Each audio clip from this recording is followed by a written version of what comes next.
नॉनव्हेजचा सगळ्यात सोपा प्रकार म्हणजे अंड्याची भुर्जी। अगदी झटपट होणारी ही अंड्याची भुर्जी आज तिची आपण रेसिपी बघूया। याच्यामध्ये काय होतं तर जास्त इन्ग्रेडियंटही घालायला लागत नाही आणि चवीलाही छान चमचमीत अशा अंड्याची भुर्जीची रेसिपी आज बघूया। नमस्कार, मी भाग्यश्री, भाग्याज लाईफस्टाईलमध्ये आपलं सगळ्यांचं स्वागत आहे। आज आपण अंड्याची भुर्जी बघतोय आणि अंड्याची भुर्जीसाठी 3 मी अंडी घेतलेली आहेत। ही अंडी उकडलेली नाहीत, त्याच्यानंतर घेतलेले आहेत म्हणजे 3 मीडियम आकाराचे कांदे। अगदी खूप मोठे कांदे नव्हते, छोटे होते। मीडियम आकाराचे तुम्ही 2 कांदे घेऊ शकता। त्यानंतर अर्धच टोमॅटो घातलेला आहे। त्याच्यानंतर घेतले ती म्हणजे लाल पावडर, विकतची लाल पावडर आहे आणि हा घरचा मसाला आहे जो वर्षभर टिकतो तो मसाला। लाल पावडर तिखटची घालू शकता किंवा घरी अवेलेबल असेल तर ती घालू शकता। त्यानंतर घेतले ते म्हणजे चवीपुरतं मीठ आणि त्याच्यानंतर आहे ते म्हणजे हळद आणि गार्निशसाठी कोथिंबीर। जर चला इथं गॅस पेटून घेतलाय, कढई चांगली तापून घेतलेली आहे। कढई चांगली तापली की आपल्याला घालायचं आहे ते म्हणजे 1.5 पळी तेल। अंदाजे 1.5 चमचा मी तेल घातलेला आहे। जो तेलाचा चमचा असतो तो 1.5 पळी मी घातलेला आहे। तेल चांगलं गरम झालं की त्यानंतर आपल्याला घालायचं आहे तो म्हणजे कांदा। बघा मी तेल गरम करून घेतलाय, गॅस बारीक किंवा मंद आचेवरती केलाय। त्याच्यानंतर घालते तो म्हणजे कांदा। तुम्ही कांद्याचं प्रमाण तुमच्या आवडीनुसार कमी जास्त करू शकता, पण मैत्रिणींनो खरं सांगू का, अंड्याच्या भुर्जीमध्ये कांदा खरंच छान लागतो। फक्त एवढंच टिप देईल तुम्हाला की कांदा मंद आचेवरती व्यवस्थित परतून घ्या। कांदा व्यवस्थित पचला नसेल तो खाताना करकर करतो किंवा थोडा कच्चापणा आपल्याला खाताना दातांना जाणवतो। त्यामुळे मंद गॅस करायचा आणि चांगलं तेलामध्ये कांदा हा गुलाबीसर होऊनपर्यंत परतून घ्यायचा। कांदा व्यवस्थित परतल्यानंतर तो मऊ चांगला होतो। बघा कांदा इथं माझा परतून झाला आहे। आता आपण टोमॅटो घालतोय। टोमॅटो बऱ्यापैकी आपण पिकलेलं घेतलं आहे आणि 1 टोमॅटो किंवा अर्धा टोमॅटो तुम्ही घालू शकता।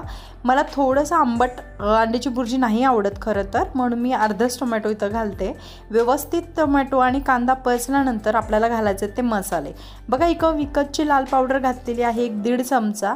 व्यवस्थित लाल पावडर घालून झाली की आपल्याला घालायचं ते म्हणजे मसाला घरचा मसाला काय होतं, जरा झणझणीतपणा छान येतो आणि अंड्याची भुर्जी थोडीशी तिखट असेल तरच छान लागते। त्यानंतर घातली हळद, रंगासाठी हळद घालायची। हळद घातल्यानंतर भुर्जीला कलर खूप छान येतो। त्यानंतर घातलंय चवीपुरतं मीठ, छोटे 2 चमचे अंदाजे मीठ घातलेला आहे। हा चमचा अगदी छोटा, प्लॅस्टिकचा छोटा चमचा आहे। तुम्ही तुमच्या आवडीनुसार मीठ चवीनुसार घालू शकता।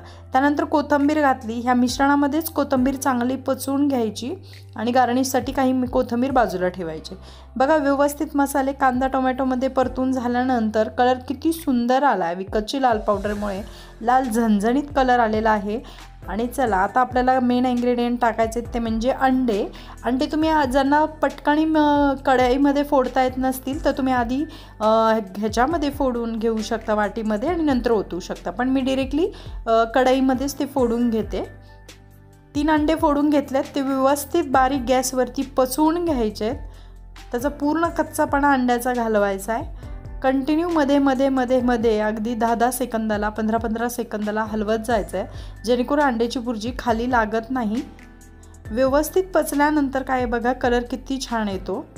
काही जणांना काय होतं, अंड्याची भुर्जीमध्ये असे मोठे मोठे गोळे आवडतात अंड्यांचे, पण मला जर असे बारीक गोळे आवडतात, म्हणून मी मंद आचेवरती व्यवस्थित ती कंटिन्यू हलवून अगदी तिचं कोरडी भुर्जी करते। काहींना थोडीशी ओलसर भुर्जी आवडते।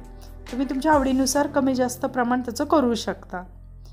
जर तुम्हाला थोडीशी ओलसर भुर्जी लागत असेल तर तुम्ही आत्ताच गॅस बंद करा, पण थोडीशी मला कोरडी लागते, अंडं चांगलं शिजलेलं लागतं, म्हणून मी मंद आचेवरती व्यवस्थित ती भुर्जी परतून घेते। वा, मस्त भुर्जी झालेली आहे आणि ह्याचा सुगंध खूप छान येतो।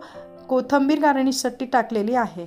तर अगदी 10 मिनिटाच्या आतच ही रेसिपी होते। जर आपली तयारी झाली असेल तर अगदी 7 ते 8 मिनिटात अंड्याची भुर्जी खाण्यासाठी रेडी होते।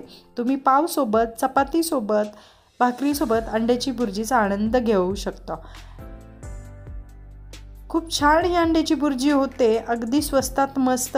नॉनव्हेजचा हा प्रकार आहे, डब्यासाठीही तुम्ही नेऊ शकता। व्हिडिओ आवडला असेल तर लाईक, शेअर, सबस्क्राईब करा।